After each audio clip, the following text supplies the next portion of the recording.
Pemirsa, pemerintah meresmikan Peraturan Menteri Perdagangan Nomor 31 Tahun 2023 tentang perizinan berusaha, periklanan, pembinaan, dan pengawasan pelaku usaha dalam perdagangan melalui sistem elektronik atau disebut PMSE. Aturan tersebut mengganti Permendag Nomor 50 Tahun 2020, di mana dalam aturan tersebut, sosial commerce seperti TikTok Shop dilarang melakukan transaksi jual beli barang. Media sosial hanya diperbolehkan untuk melakukan promosi barang ataupun juga jasa seperti iklan di televisi. Pemerintah dan sebagian masyarakat menilai keberadaan media sosial yang berjualan mempengaruhi nasib para pelaku UMKM. Lantas, apakah hal tersebut benar bisa menyelamatkan para pelaku UMKM di dalam negeri? Untuk membahasnya lebih lanjut, di studio sudah hadir pengamat ekonomi dari Universitas Pasundan, Bapak Acu Fiarta Kartabi. Assalamualaikum Pak Acu. Waalaikumsalam warahmatullahi wabarakatuh, Kang Irfan. Sehat Pak Acu? Alhamdulillah. Terima kasih Haturut sudah bergabung di Indonesia Bar.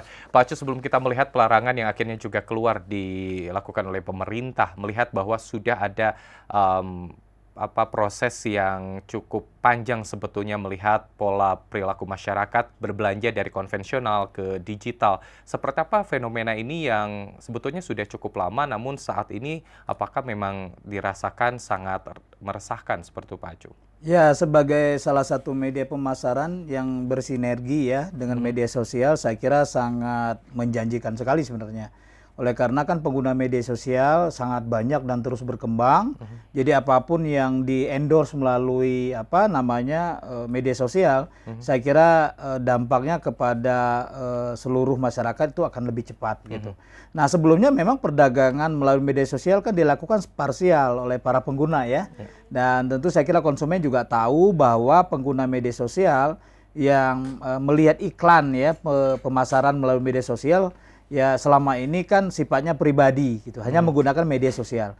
Nah, menjadi persoalan ketika media sosial selaku penyedia ya aplikasi begitu, kemudian ikut berdagang ya.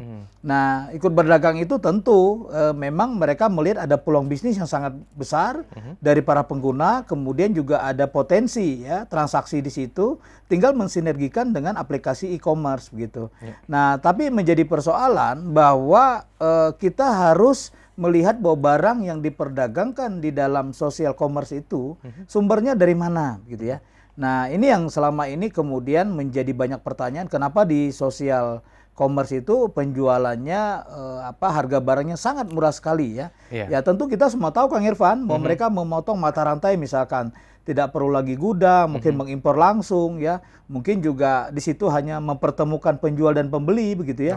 Nah, sehingga itu menjadi lebih murah ya. Kemudian yang kedua, kita juga perlu melihat bahwa ya seberapa besar bahwa itu tidak terjadi predatory pricing ya. Jadi mematikan istilahnya, ditambah lagi sosial media juga mungkin ada unsur istilah kita bakar uangnya begitu. Nah, kita perlu mengukur kira-kira terindikasi semacam itu enggak gitu. Nah, sampai saat ini perizinan terkait tadi PMSE perdagang melalui sistem elektronik diminta untuk dievaluasi, dan tentu kita sudah melihat ada Permendag baru yang keluar kemarin. Ya, tadi Permendag 31, sambil jalan ya kita membenahi itu ya.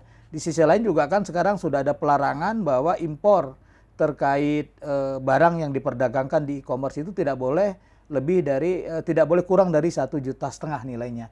Nah, itu saya kira itu memberikan ruang kepada para pelaku usaha kita untuk berdagang dalam tanda petik segmentasi di bawah itu.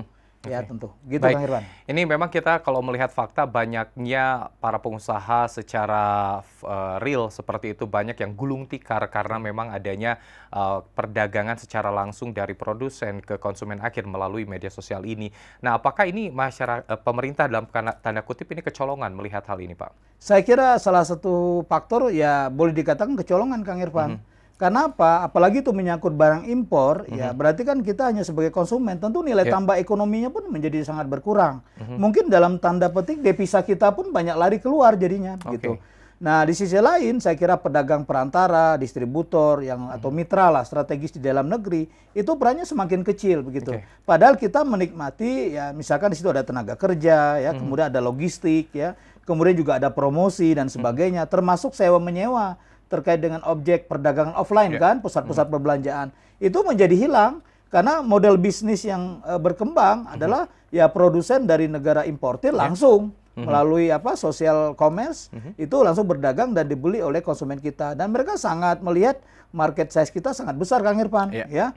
Penduduk kita 270 juta ya. Lebih dari separuhnya itu adalah milenial dan Gen Z ya. Dan tentu saya kira juga masyarakat kita sangat konsumerismenya relatif tinggi. Kemudian pendapatan per kapita, kemudian daya beli terus meningkat. Itu saya kira faktor-faktor yang boleh dikatakan harus kita atur, dia tidak bisa semena-mena begitu. Oke, baik. Nanti kita juga ingin mengetahui apakah ada pelanggaran yang memang dengan adanya proses seperti itu, dan apakah ini bisa saja dijerat undang-undang bagi para pelakunya, terutama mungkin di Indonesia sendiri kalau melihat karena ini berasal juga dari luar negeri. Kita akan jeda terlebih dahulu, pemirsa, tetaplah bersama kami dalam Dialog di Indonesia Jabar.